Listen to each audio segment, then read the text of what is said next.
Hello again, everybody, and welcome to the Mike Francesa podcast, part of the Bet Rivers Network. We come to you on this Tuesday. The trade deadline in the NFL has come and gone.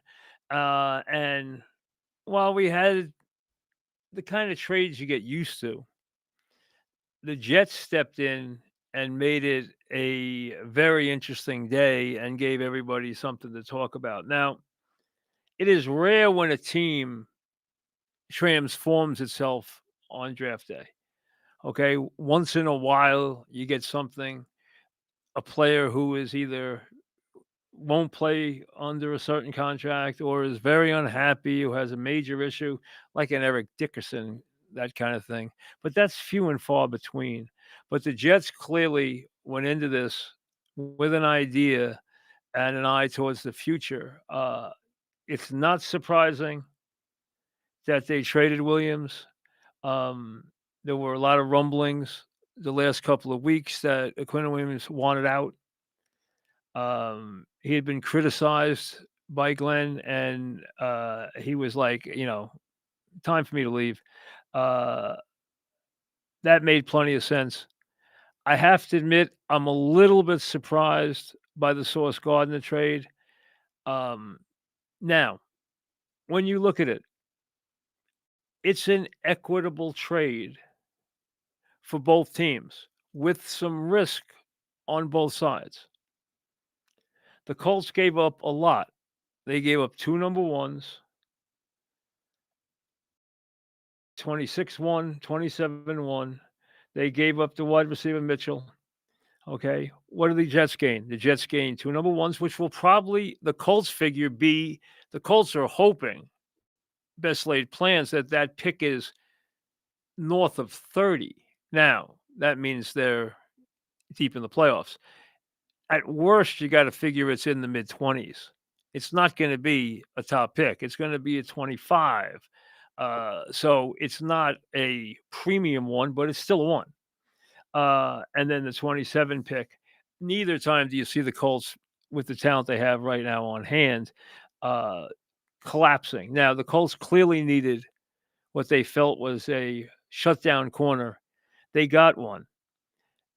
Now, the risk for the Colts is, why was Sauce Gardner not playing like the talent that he is? Why was he not playing like the all pro, like the elite player that he has been, heralded to be and paid to be? Well, you can make a couple of cases that the culture has dragged him down. You can make a case that he has finally decided to protect himself a little bit out there and be a little cautious. Um, all of it makes some sense. He'll clearly be bolstered by going into a winning atmosphere. He knows his way around the Midwest. He's from Detroit. He's in Indianapolis now. Um, remember this: Gardner is not a problem player. He's known to be a guy who's one of the first ones on the practice field. He's known to be a guy that works hard. He's known to be a guy that prepares. Is he a little cocky? Yes. Has he played optimum football? No. Has he played up to what we expected him to be? No. But it's very easy to happen on a team this bad. It drags down players. And I think the feeling was, these guys have become, well, forget Quinnen Williams. The Sauce has become damaged goods in what we've been about. Or there's another side to this, and that is that Glenn, as a former cornerback, just doesn't think he's as good as everyone else does. Now let's see how he plays for the Colts. That's where the risk is. So the Jets did not get get a bad haul here. The Jets got 2 number ones, a wide receiver prospect, and cap space. They gained cap space because of the way that his contract was structured. Now, that's all a big positive for the Jets if they know how to utilize it. There are 2 big leaps of faith you are taking here with the Jets. One, that you believe this general manager knows what to do with this haul, that you believe he has the ability to procure the talent that is necessary to build a team. Number two, you are also going with the premise that even if that is true, do they have a coaching staff in place that can identify, can teach, can develop players and develop a winning culture? We don't know any of that. We've seen nothing positive except for the fact that they got the advantage of a Cincinnati collapse. And that Cincinnati collapse was clearly structural. There were players there that were not playing. And it got worse against the Bears. They became the first team since 1966 to score 38 or more points in back to back games and lose both games. Since 1966. It does not happen. You have seen a crash and burn and a complete dismantling and a complete lack of effort and really almost a mutiny from that defense. Now, it's not a good defense to begin with, but they're not trying. And you saw guys traded off that defense today, including a linebacker going to the Cowboys for a 7th-round pick. And he had been kind of benched anyway. He wanted out. I can see the gamble that the Colts went with. Looking at it from the Jet perspective, is it a good haul? Yes. Is it a fair trade? Did they get equitable return for what they gave up? Absolutely. They had learned to lose with Sauce Gardner. They didn't need they proved they can lose with him. They can lose without him, and they just got basically a couple of big chips to play towards their future. If this is the right general manager, if this is the right coaching staff, if this is the right head coach. That's a lot of ifs. Now they turn around and couple that with the trading of Williams for a 26-2 and a 27-1 and defensive tackle Smith. Okay. Here's an unhappy player who had it with the situation, who did not like being criticized, who told the team he was done. That trade makes plenty of sense. They got a lot for him. The Cowboys made one trade today that's a stopgap move. Makes no sense because they're a mess. They made another move that was for the future. That one they could live with. Remember, they did pick up stuff from the Parsons trade. The Jets took a step towards their future, and I can see Jet fans being positive with the moves if you believe in the guys who are making the decisions now. We have seen glimpses in a short time there that the general manager might be okay. I haven't seen enough of a body of work yet. I've seen some things that have been pretty good. I've been some things that have been less than that. But I have seen nothing, absolutely nothing from the coaching staff that gives me any confidence going forward. And what he did today, what the Jets did today was they created another reason why they can lose in the weeks to come. Hey, we traded off two of our best players. Now, they didn't trade Breece Hall. I don't know how close. We'll hear probably in the residue of all this how close they came. There were teams out there clearly interested in Breece Hall. I don't know what the asking price was.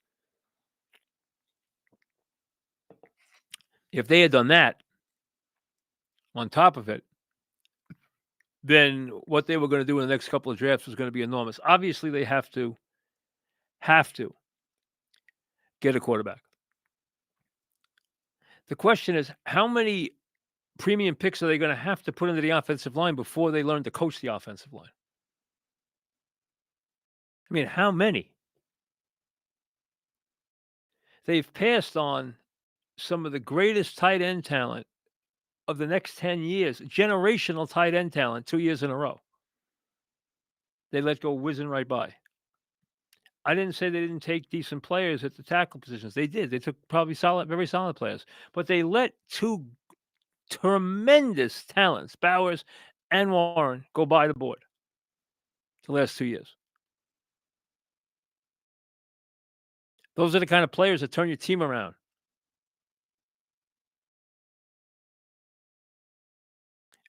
And obviously, there's still a lot of question marks as to whether or not the brain trust is in place. Now they have chips to play. Now they have the ability to go out and bring in a lot of young talent. They can make trades, they can go up, they can go down, they can add they have a chance to be very, very active in the next 2 drafts. That's great if they know what they're doing. And for this to work, the general manager and his front office and his scouting department need to know what they're doing. And Aaron Glenn and his coaching staff need to know what they're doing. And we don't know that yet. Players who place a qualifying same game parlay of at least $10 on eligible NFL and NCAA football games will receive one standard entry into the weekly Bet Rivers Squares game. We tell you about the Squares game all the time. It's fun to play. It's a nice little bonus. Winning standard squares will be awarded a prize of $20 for each bonus bet. See app and website for more details. We tell you about the Francesa newsletter all the time. Sign up for the free Mike Francesa newsletter. Free. You'll get all kinds of different things, contests, some goodies, some different things. Go to MikeFrancesPodcast.com and sign up. All you got to do is give me an email, and it is absolutely free. Now, there wasn't, other than the Jets, there wasn't that much that went on today. Rashid went. Giants didn't get anything. The Giants might have decided after last week to back off. I don't know that they did that. I don't know that they did that. Or they just couldn't get a wide receiver that they liked. Rashid, who's a deep threat, goes to Seattle for a 4 and a 5. All right. The coaches there know him. That's a improving offense. Sam Darnold's been great. Okay. They have done a great job in the passing game, and now they have a deep threat in Rashid. Myers goes from the Raiders to the Jags to replace Hunter for a 4 and a 6. No big deal. Cowboys get a stopgap run guy from the Bengals for a 7th round. No big deal. Ravens got a pass rusher from the Titans. A couple other small potato trades here and there. The 2 Jet trades are the headlines. The Jets going forward changed how they are going to attack this. And what they did today, folks, they moved the rebuilding. They turned this from, a lot of people on the Jets tried to turn this into a rebuilding job from the start. That was utter nonsense. They had too much talent on that roster.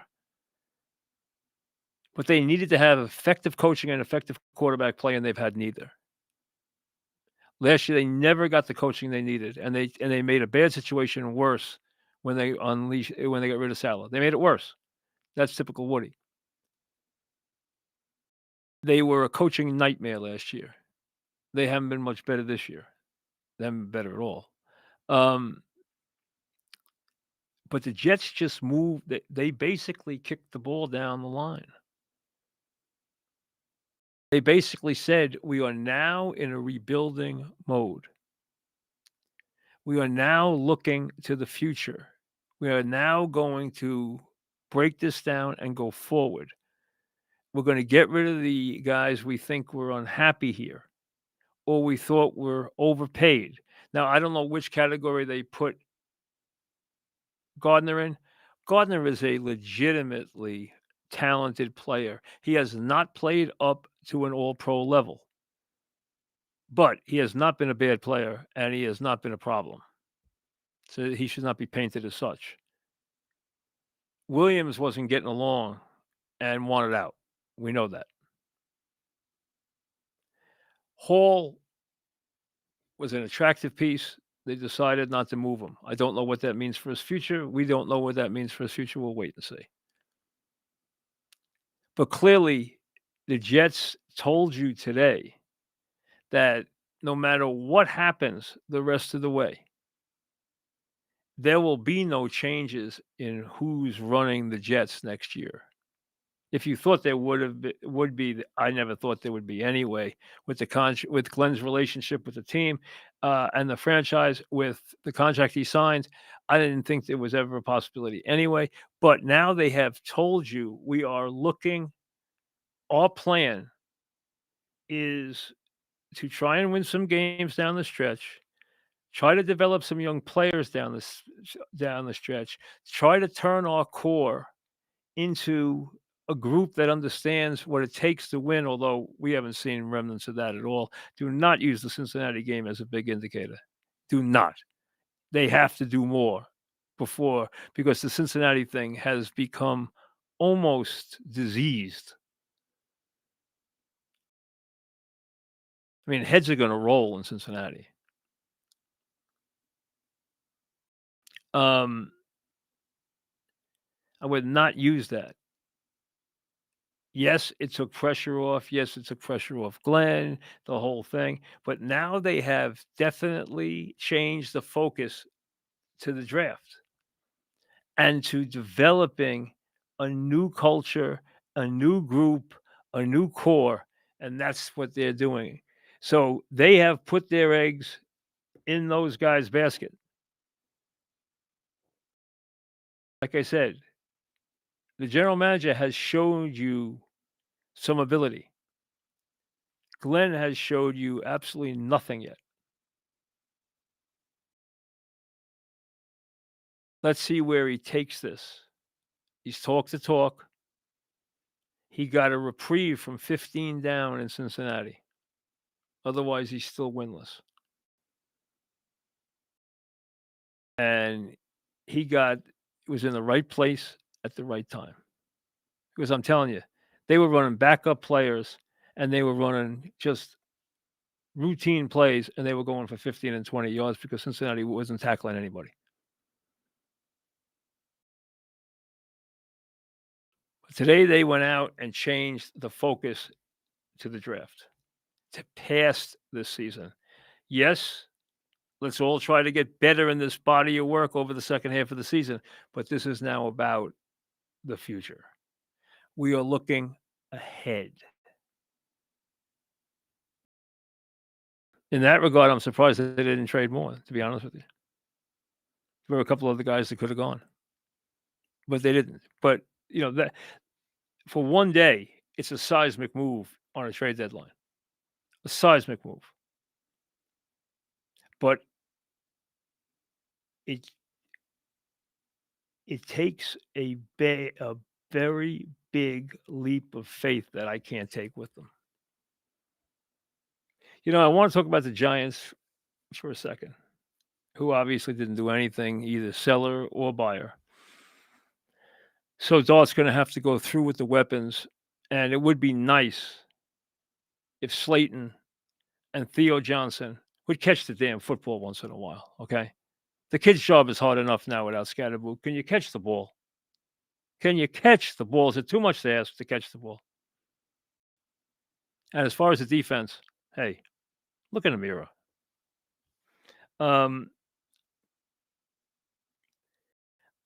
I understand the fans are completely done and they want a new regime. There is no way to argue for this tandem. There's no way to argue for them. Their record is so hideous. There is no way to argue for them. I would not try to do that. I would just caution you, and I haven't heard any of this, whether I've heard the debate on television, heard it when I'm driving somewhere or whatever. I don't argue with anybody who says Dable may be gone, but let me just throw two things up. And I'm not even going to give you the obvious, Dable and his relationship with his very talented young quarterback. I don't think that will save him. Um, but there's two things I want to bring up that I think are factors that don't get mentioned. Number one, there are people with influence inside the Giants who like Dable. There really are. Can that help him?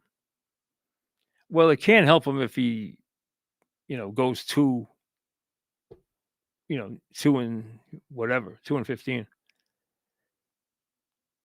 or 3-14. They have to win some games. Are they winnable games? Well, at the end, Washington, whose season's shot, the Vikings, the Raiders, the Cowboys, they could win any one of those games. Maybe not the Vikings, but they could definitely win the other three. They should beat the Raiders. They could beat the Cowboys. Um, so they could realistically win 3 of their last 4.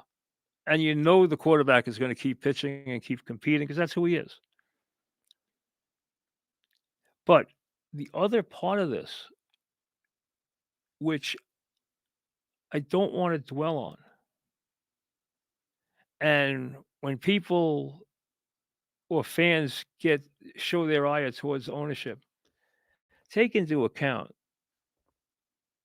that John Mara is going through a battle right now.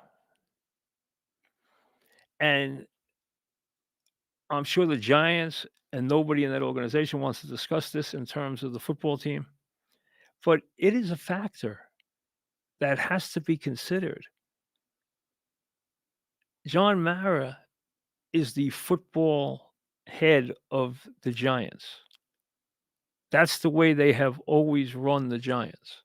He's in charge of the football operations. The Tisches are in charge of other things. We know that. The bottom line is you don't know what impact his illness is going to take on how they deem dealing with the future, short term, long term, or anything in between. It's just something that should be noted going forward. He's in a fight. He has to pull back. There are less things he's got to do less of. If eventually he's forced to step away, what happens then? That still has to be dealt with. This, I think, creates a question mark that needs to be in the room as it pertains to how the franchise is run in the immediate future, going from this season into next season. Nobody can argue that Dable has done enough to lose his job. He clearly has. His performance has been inept. And every week he stands up there and says the same thing. We have to do better. We have to do better. What do you think of the run defense? We have to be better. How about getting mad at your team once or twice? How about making people accountable in some way? How about benching? I understand they have injuries, and maybe there's guys they can't bench. But when you have guys make some of the plays that they made in that game, there's no way they deserve to be out there. And let's be honest, everybody went into the season completely bolstered by the fact that adding a talent like Carter, that they were going to have one of the dynamic pass rushes as a group in the league. Add to the fact that they have one of the great interior linemen, or supposedly have one of the great interior defensive linemen in the league. You were looking at a defense that, bolstered by that defensive line, should have been a top 10 minimum, 5 anyway, not a defense that is completely embarrassing. Yes, you have one guy getting a lot of sacks. Who cares if he gets a sack and they lose the game by 2 touchdowns? Who cares if he gets 2 sacks and forces a turnover and they lose the game by 14 points because they gave up 300 yards rushing? Their performance has been awful. Logically, you would think they would go get a veteran coach. I don't think all facets of the Giants will find Belichick, even if he's available, and I don't know that he would be. I don't know what's gonna happen in Carolina. I have no idea. I don't try to speculate on that. But remember this, Belichick is close to 75 years old. I mean, come on now. Do you wanna change coaches again? Isn't the idea to go get somebody that maybe could coach the team for a decade? The idea isn't to go find a stopgap, even if he has been a tremendous coach, which he hasn't been result-wise in recent years. He's gonna take a tremendous amount of money, and frankly, he's carrying a lot of baggage right now. I don't think he would be the answer. Do I think they would hire a proven, coach? I think they would have to. I think they can't go through another one, and I don't think they wanna do that to Dot. But all I am cautioning you about is what does the fight that John is going through mean for how they will make decisions in the offseason? That needs to at least be part of the equation, and it's not anything that anybody in the media can answer, nor should they be able to answer it because the Giants aren't going to talk about it, and nor should they. But I think it is a factor, and I think it's something that could mitigate depending on how bad these last 8 games are. Now, I don't think they're gonna be good. He doesn't have a lot of weapons, and unless the defense improves dramatically, and that would mean that really the coaching staff has got to decide to play the talent that they have in the front 7 differently. I understand they have been decimated by injuries in the secondary, but there are a lot of teams decimated by injuries in this league this year. I mean, I can't remember a year where there have been more devastating injuries. Just last week again, Daniels gone. Very good tight end Kraft with the Packers gone. Alt came back. Their running game came back. Alt left again. Now he's gone for the season. Devastating loss to their offensive line and to their running game. Devastating, irreplaceable player. And that has gone on team after team after team after team this year.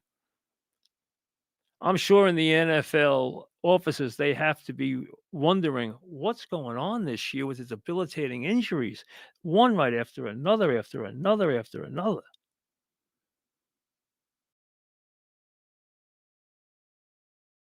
You know,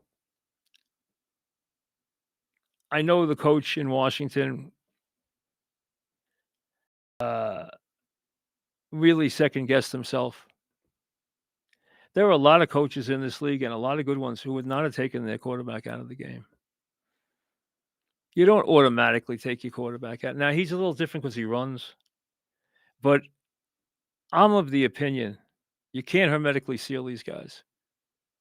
And it's almost like a unwritten rule that if you have a star player and he gets hurt in a game that's lopsided, you're going to hear about it. People are going to second guess, why is he in the game? Why is he in the game? Well, you know what? A lot of times they're in the game and you don't even think about it, but they don't get hurt.